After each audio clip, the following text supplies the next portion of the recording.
let me say a few things about the wall. In Vietnam, Laos,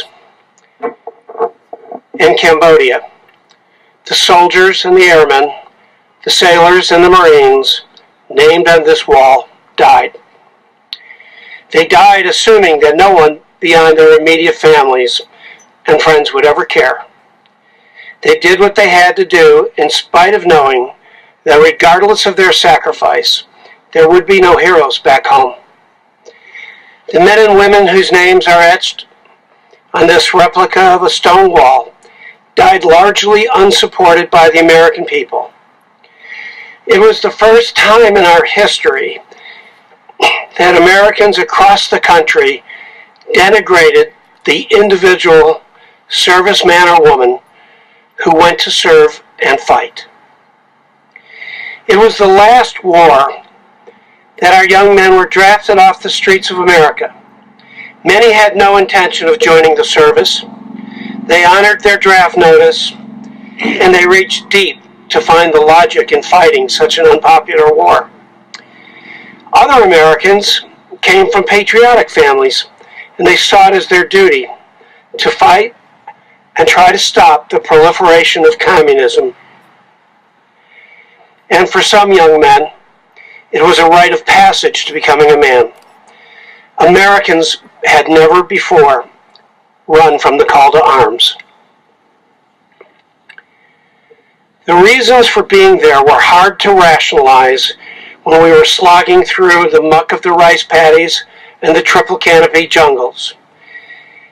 And you had to believe in something when bullets were screaming through the elephant grass and you could hear the horrid thud striking the men around you. We were often terrified as napalm sucked the air out of our lungs. When a 500-pound bomb or a B-52 Arclight shook the earth, you thought you would never live to see another day. These were times when all we wanted was just to live for one more day. We just wanted tomorrow.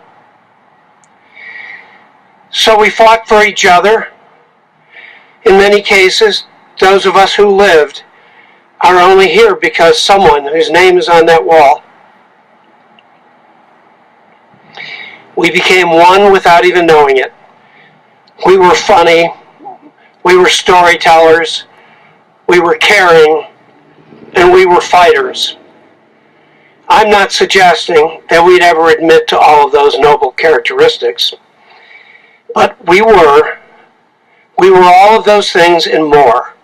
And through it all, for some uncanny reason, we were still proud Americans. Death cannot sever the bond we feel with our brothers in arms. When we hear the whop-whop sound of a UH-1 Huey, or look down at our mud-covered boots, or watch fireworks cascading down like white phosphorus, the stirred memories can be painful, but they should also bring about recollections of the wonderful Americans that all came together by chance and by fate. To my fellow vets, when you look at the names on this wall today, and as you pass through a portal in time, I hope you feel the gentle push of someone whose name strikes out at you. A push that says to you, you can move on. You can move past this. Stand tall, be proud, and let the pain go. It's over now. You've got your tomorrow. Use it well for both of us. It's okay to remember. It's okay to find the good in what we did and the friendships we had. Those memories are far more important than any of the bad parts. It's all right to laugh, and it's okay to say thanks again to the guys who didn't make it back. They'd appreciate that, and they're okay with it all. It's time for all of us to be okay. Thank you.